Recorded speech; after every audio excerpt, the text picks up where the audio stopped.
Invitamos entonces al doctor Iván Darío Castaño Pérez, gerente de la Iniciativa de Investigación, Desarrollo e Innovación del Ministerio de Tecnologías de la Información, quien nos hará la presentación Ciencia Abierta y Tecnologías de Información.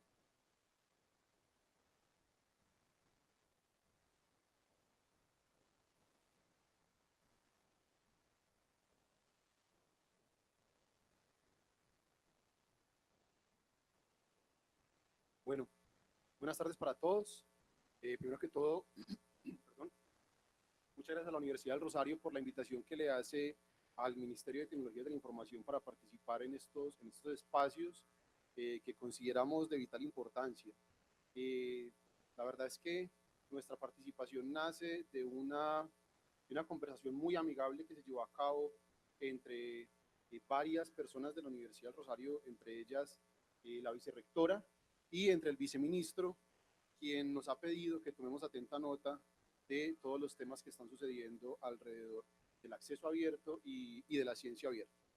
Entonces, en primer lugar, lo que nosotros quisiéramos plantear o lo que le quisiéramos comunicar es por qué el Ministerio de Tecnologías de la Información y las Comunicaciones le pueden interesar estos temas o por qué debería estar involucrado en estos temas. No sé cuántos de ustedes han tenido la oportunidad de verse este documental, El hijo del Internet, básicamente, ¿sí? Veo pocas personas, eh, pero básicamente uno de los temas resaltables de este documental es, eh, se plantea cómo la información es poder, pero como todos los poderes, existen aquellos que quieren mantenerlo para ellos solos. Eh, el legado científico-cultural de la humanidad, que ha sido publicado sobre siglos en libros y en revistas, está de una forma incremental siendo digitalizado y siendo guardado por unas corporaciones privadas, digamos, limitadas.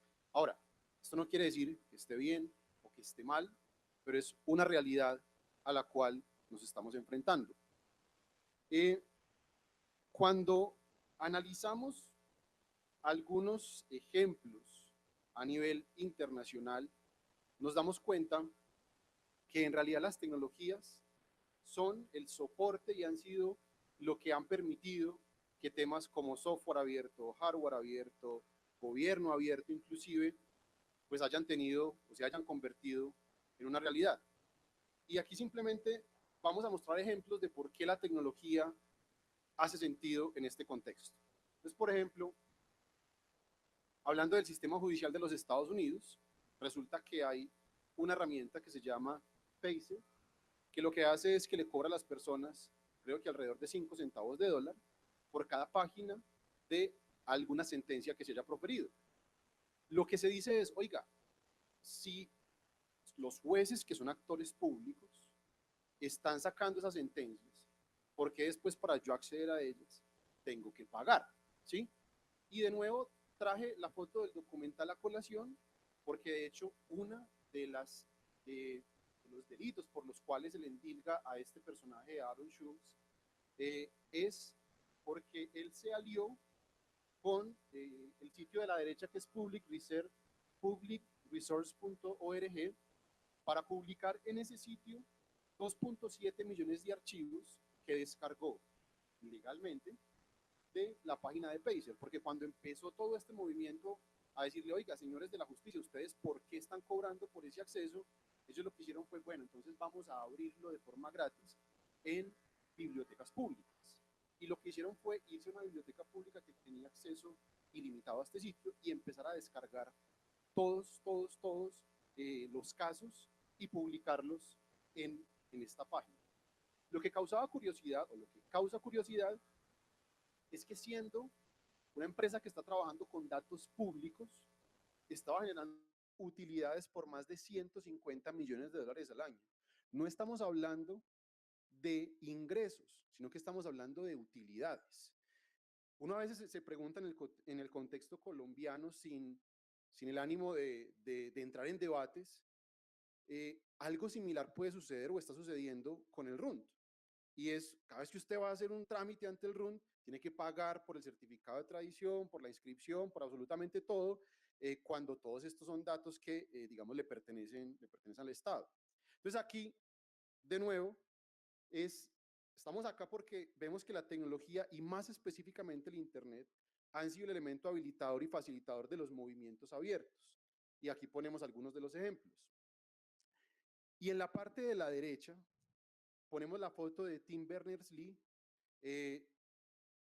quien fue el fundador o la persona que diseñó el sistema de hipertexto, el HTML, el sistema de URLs, que ese es cuando ustedes digitan www.urrosario.edu.co, lo que traduce de ese nombre que uno se puede aprender fácilmente a una dirección IP para hacer la conexión y descargar la información respectiva.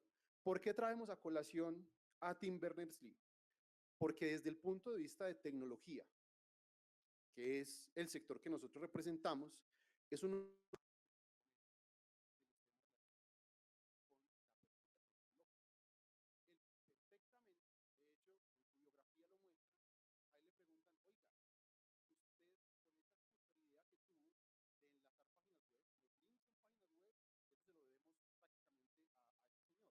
prácticamente a este señor. ¿Usted por qué no patentó ese sistema? Usted hubiera podido hacer extremadamente rico.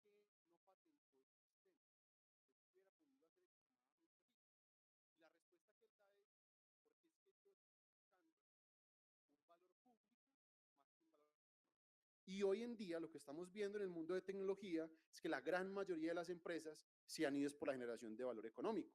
Entonces ahí es donde tenemos a Facebook, tenemos a Google, tenemos a Apple. Son empresas que todo el mundo en el área de la tecnología ponen como sus ídolos a Steve Jobs, a Bill Gates, pero estas personas que han trabajado por la apertura de la información, por la apertura de la tecnología, por la apertura del Internet, muchas veces no son tan conocidas porque su aporte económico no ha sido tan grande.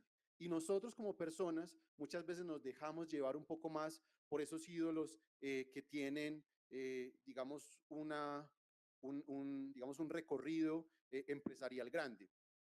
Entonces, en estos espacios nos gusta también reconocer y presentar ante la comunidad íconos como el señor Tim Berners-Lee. Ahora, eso en cuanto al uso de la tecnología, pero luego también muchas veces el Estado es acusado como que no promueve la innovación. Y de hecho, no sé también de ustedes quién haya tenido la oportunidad de leer el libro de El Estado Emprendedor. Este libro es muy interesante porque plantea preguntas que nos hacen cuestionarnos sobre, oiga, ¿cómo debemos rediseñar un esquema en el cual podamos socializar tanto pérdidas como utilidades? Esto lo vemos todos los días en las convocatorias que saca Colciencias, que saca Impulsa y que saca el mismo Ministerio de Tecnología de la Información y las Comunicaciones. ¿Por qué? Porque cuando se abren las convocatorias, lo que sucede es que se selecciona un privado para darle, no sé, un financiamiento de 1 a 1. Entonces le damos 100 millones de pesos para que la empresa desarrolle un producto que tentativamente vale 200 millones de pesos. Cuando lo que sucede es que ese producto es altamente exitoso, pues quien se queda con todas las utilidades fue la empresa que presentó su proyecto. Pero cuando resulta que el proyecto falla, los 100 millones de pesos que se pierden son los 100 millones de pesos públicos que nos pertenecen a todos los colombianos. Entonces es un esquema que privatiza cuando se tiene éxito, pero que socializa y nos pone a perder a todos los colombianos cuando se tiene pérdidas. Entonces, esto llevado de pronto al tema, investigativo, traemos un ejemplo de un artículo que publicó Jeffrey Sachs, en el cual habla sobre la droga que está dejando en bancarrota a los Estados Unidos. Resulta que existen dos medicamentos. Uno se denomina Sovaldi y el otro se denomina Harboni. Una universidad inglesa hizo un estudio para determinar cuánto cuesta producir estos medicamentos y encontró que variaba entre los 68 y los $135 por cada tratamiento. Pero resulta que la empresa propietaria de estos dos medicamentos cobra entre 84.000 y 94.000 dólares por cada tratamiento. Es decir, que casi que está multiplicando por 1.000 su rentabilidad. Pero si eso hubiera sido, o si eso fuera solamente una transacción entre privados, el gobierno no tendría por qué intervenir, porque si el privado es quien decide sacar un producto y nosotros como ciudadanos, como privados también, decidimos comprarlo, pues no tendría por qué haber intervención del gobierno. Pero hay dos cosas que nos ponen a pensar. Una, Sofosbuvir, que es la droga o el nombre genérico que hay detrás de estos dos medicamentos, fue un compuesto que se encontró producto de una investigación financiada por el Instituto Nacional de Salud. Es decir, se descubrió gracias a recursos públicos. ¿Sí? Pero, en segundo lugar, ¿quién es capaz o quién tiene el poder adquisitivo para estar comprando una droga que vale entre 84.000 y 94.000 dólares el tratamiento? Prácticamente nadie. Entonces, ¿qué es lo que le toca al Estado? Pues básicamente es lo que ha hecho el gobierno colombiano también al incluir tratamientos hasta hace poco dentro de lo que era el POS, para ser el mismo Estado el que lo financiara. Entonces, acá lo que tenemos es una droga que fue financiada con recursos del Estado, pero aparte de todo, se sigue comprando con recursos del Estado. Entonces, en ese orden de ideas, es donde debemos pensar en un mecanismo en el cual consideremos todo el ciclo de producción y de investigación, desde la investigación básica hasta la investigación aplicada, y ver cómo podemos ser socialmente responsables y actuar de manera ética. En el artículo que pone el profesor Sachs, de hecho es muy detallado y nos da cifras como que el investigador que había sido financiado por el Instituto Nacional de Salud, cuando crea su spin-off y luego lo vende, se gana 400 millones de dólares por haber, digamos, puesto en producción el Sovaldi y el Harvoni. Entonces, este tipo de, ¿cómo lo llamáramos? Este tipo de anomalías hay que pensarlas y hay que ver en un contexto de acceso abierto, en un contexto de ciencia abierta, cómo vamos a manejar el tema o digamos cuál es la relación explícita que debe haber para el financiamiento de los investigadores, cuál es el esquema que se debe tener en cuenta para aplicar al sistema de patentes, porque de todas formas, pues las patentes han sido un motor de desarrollo del mundo moderno y no podemos decir que de un momento a otro vamos a prescindir de este sistema. Y a lo que vemos nosotros que nos estamos enfrentando es hacia una transición en donde actualmente los productos de las investigaciones se clasifican dentro digamos, de la terminología económica como bienes club, y mediante el acceso abierto y mediante la ciencia abierta vamos pasando hacia bienes públicos, donde no necesariamente el hecho de que se denomine como bien público implica que debe haber financiamiento e intervención del gobierno, sino que por el contrario es público porque es de todos nosotros, porque es de acceso libre para todas las personas. Y aquí es donde quizás entra el principal rol del Ministerio de Tecnología de la Información y las Comunicaciones. Y es que absolutamente todo hoy en día se está convirtiendo en datos. Entonces, vamos a construir en Colombia un repositorio de datos de investigación financiado por el Estado. Necesitamos entonces una curaduría de esos datos, porque pues si hacemos investigaciones basadas en unos datos que no tengan una muy buena calidad, podemos llegar a conclusiones erróneas. Vamos a requerir entonces la creación de una agencia nacional de datos, simplemente para garantizar que esos datos están disponibles cuando en realidad los necesitamos. Esto que nosotros estamos planteando, y la verdad es que tenemos que ser aquí muy sinceros con todos ustedes, son preguntas que apenas nos estamos haciendo. Todavía no sabemos exactamente cuál debe ser el mejor camino que deba seguir el Ministerio de Tecnologías de la Información y las Comunicaciones. Y Lo que sí entendemos es que esta revolución digital, como bien lo plantea el informe de desarrollo mundial del Banco Mundial, no debemos hablar solamente de la capacidad individual de los investigadores y de la capacidad individual de las personas expertas en tecnología, sino que todo esto debe venir acompañado de lo que se llaman complementos analógicos, que en este caso son la regulación, las habilidades y las instituciones. Entonces, ¿cuál regulación requerimos nosotros para que estos temas que estamos discutiendo sobre acceso abierto tengan una mejor tracción en el campo colombiano? ¿Cuáles son esas habilidades que algunas de las cuales nosotros identificamos que son primordiales?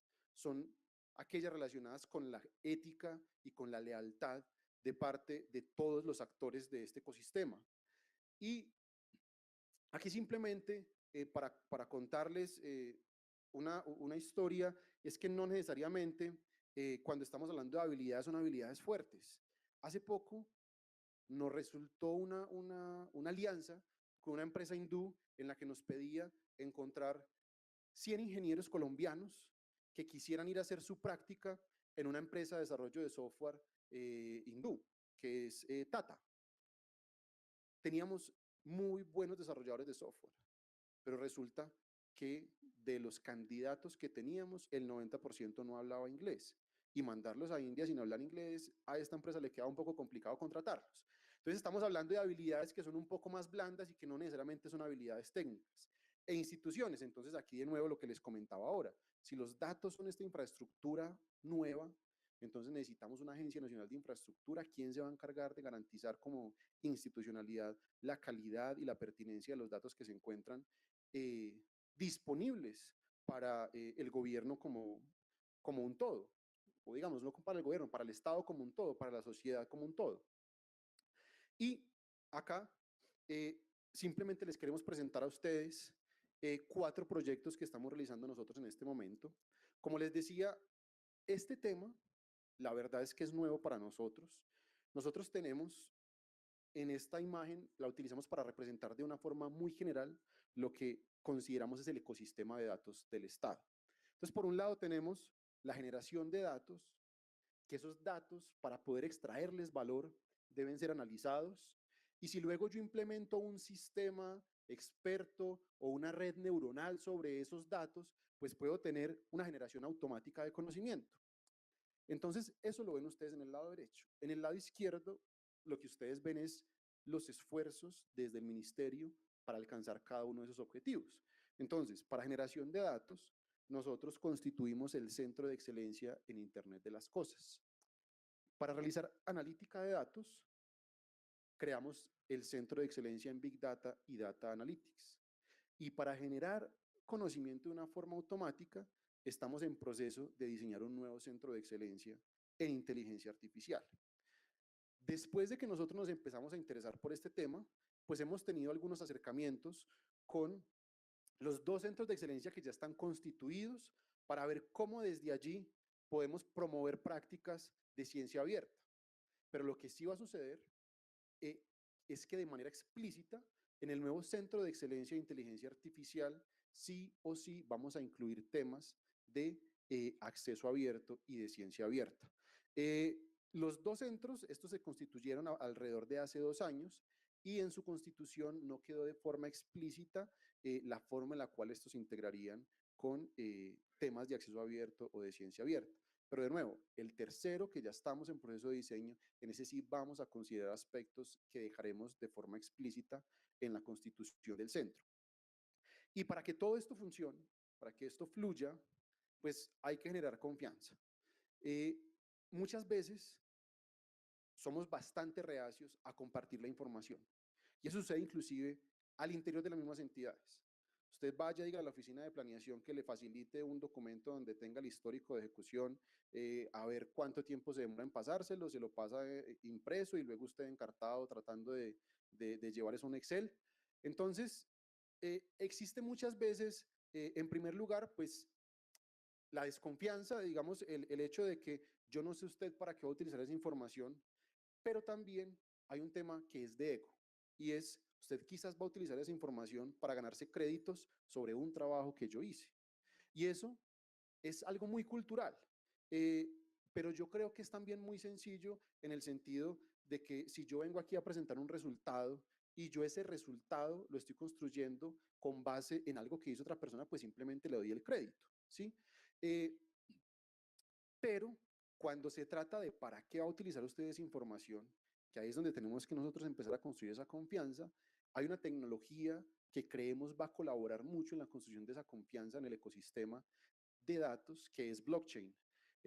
Nada menos hace un par de días, desde el ministerio realizábamos un webinar explicando cómo blockchain podía generar valor público para el Estado.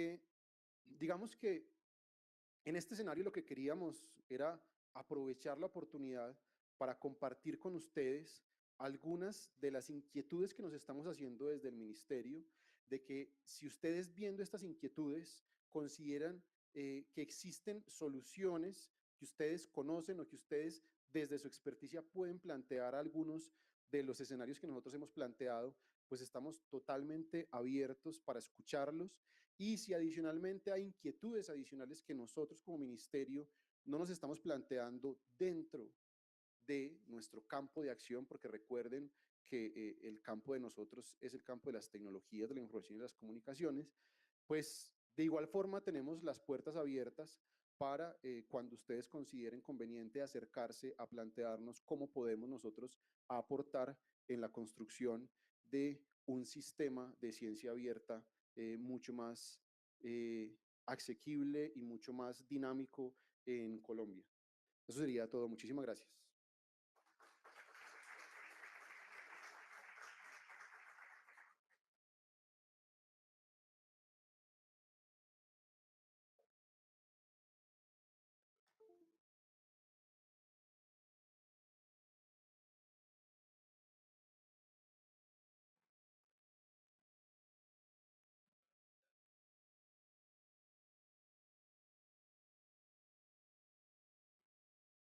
Por favor, las preguntas que tengan nos las hacen llegar acá.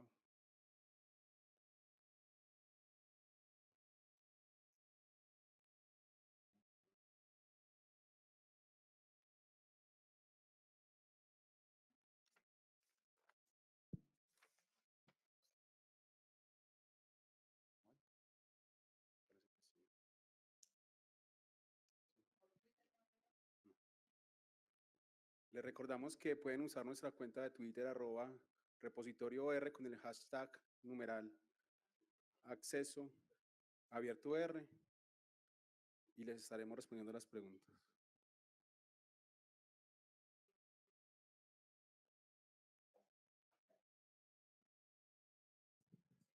Bueno,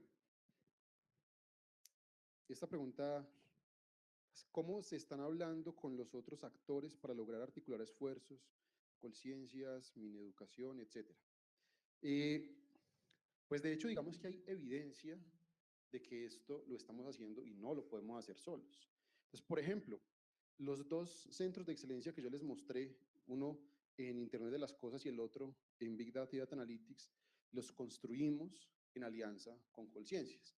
No fue una intervención única de parte del ministerio. Y con el Ministerio de Educación, nosotros, digamos, puede ser un poco, digamos que las cosas, no tanto a nivel institucional, sino a nivel un poco más personal por el cambio que ha existido ahora en las cabezas del Ministerio de Educación, que antes estaba Gina Parodi, ahora está Janet Gija. Nosotros hemos tenido mucho contacto con la Oficina de Innovación del del Ministerio de Educación, con Carlos Lugo. ¿Qué es lo que sucede? Que a veces los temas de innovación y los temas específicos del sector educativo son bastante complejos porque allí ya los recursos vienen muy perfilados para en qué es lo que se deben invertir. Entonces, esto simplemente para redondear en que nuestra relación en cuanto a ejercicios de innovación está mucho más alineada con Colciencias que con las demás dependencias o con los demás organismos de gobierno. Pero lo hacemos y no lo hacemos, digamos, haciéndolo de una manera arbitraria desde el Ministerio de Tecnologías de la Información y las Comunicaciones.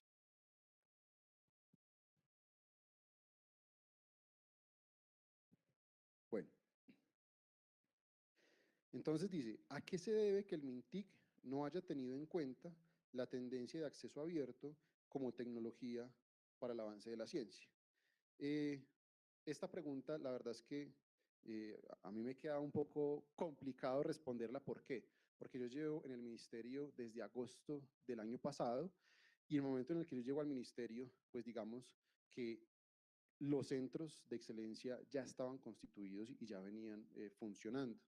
Y ahí, aparte de esa, hay muchas otras preguntas que a veces nosotros mismos nos hacemos de por qué no solamente no se tuvo en cuenta la política de acceso abierto, sino por qué no se tuvieron en cuenta algunas otras tendencias, algunas otras alternativas para el funcionamiento de estos centros. Pero yo creo que acá, al menos, lo que nosotros queremos plantearle a ustedes es, no miremos en lo que pasó, fijémonos en lo que va a pasar. Y lo que nosotros le estamos planteando a ustedes es, de ahora en adelante, ¿sí? Lo que sea que vayamos a hacer desde el ministerio, pues tendremos que contemplar este tipo de cosas. Ese sería el primer mensaje. Y el segundo mensaje es reiterarles de nuevo lo que les comenté durante la presentación, y es, si ustedes en algún momento ven que algo de lo que estamos haciendo desde el ministerio le falta algo, de nuevo, las puertas del ministerio están abiertas para que con su experticia, con su conocimiento, nos aporten en la construcción de estos instrumentos de política pública.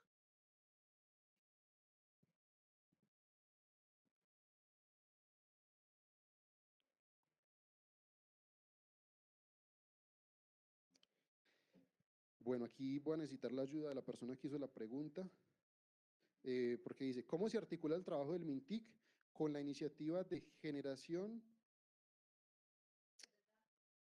La generación, ya, de valor, ¿sí? ¿Será? ¿Pusieron BLR? Sí, bueno. ¿Cómo se articula el...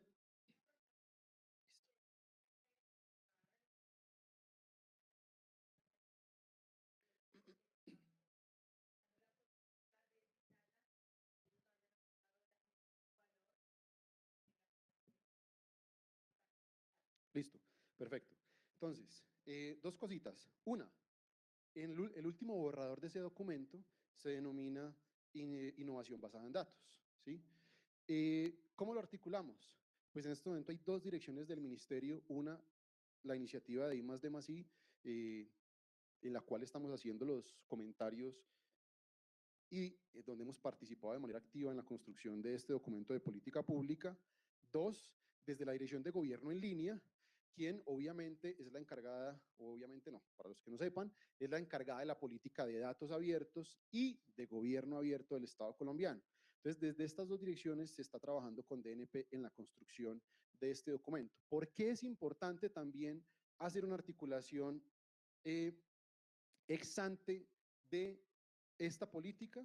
Porque lo que hemos encontrado es que si bien quien está a cargo del diseño de la política pública es el Departamento Nacional de Planeación, calculamos que cerca del 80% de las actividades que salgan de ese documento COMPES van a recaer sobre el Viceministerio de Tecnologías de la Información y las Comunicaciones. Entonces, si un documento de política pública nos va a poner trabajo o nos va a poner responsabilidades como Viceministerio de TI, pues entonces tenemos que estar preparados y tenemos que conocer cuáles van a ser esas acciones que nos van a encomendar. Pero digamos que hemos estado trabajando de manera articulada con ellos.